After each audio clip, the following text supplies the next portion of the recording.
નમસ્કાર.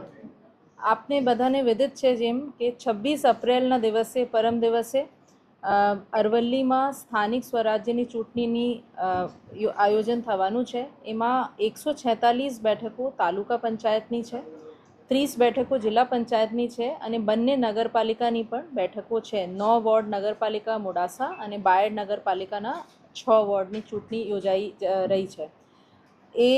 એના બાબતે ચુસ્ત પોલીસ બંદોબસ્ત કે ફ્રી એન્ડ ફેર ઇલેક્શન થાય, કોઈ કાયદા વ્યવસ્થાના પ્રશ્ન ન બને એના માટે અમે ગોઠવેલું છે.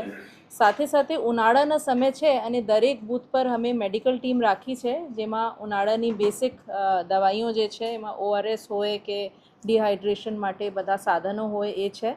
પાણીની ત્યાં વ્યવસ્થા છે અને છાંયડોની ખાસ વ્યવસ્થા રાખવામાં આવી છે.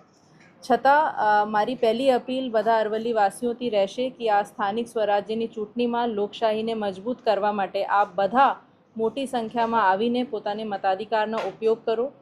યુવાનો જે અમારી આશા છે એ મતદાન કરે, પોતાને મતાધિકારનો ઉપયોગ કરે. વડીલો જે અમે મતદાન આપીને દર સમયે પ્રેરણા આપે છે એ લોકો પણ આવે અને મહિલાઓ પુરુષો બધા મોટી સંખ્યામાં આવીને મતદાન કરે. સાથે સાથે ઉનાળાની ઋતુને જોઈને અમારી તો વ્યવસ્થા છે જ, પણ અમારી વ્યવસ્થા સુચારુ રૂપથી ચાલે એના માટે મારી એક અપીલ એ પણ રહેશે કે સવારે આપ જે છે પહેલા કલાકના મતદાર બનો એ પણ અમારી આપથી અપીલ રહેશે અને સવારે જ આવીને મતદાન કરો. મતદાનને સમયની વાત કરીએ તો સવારે 7 વાગ્યાથી લઈને સાંજે 6 વાગ્યા સુધી રહેશે.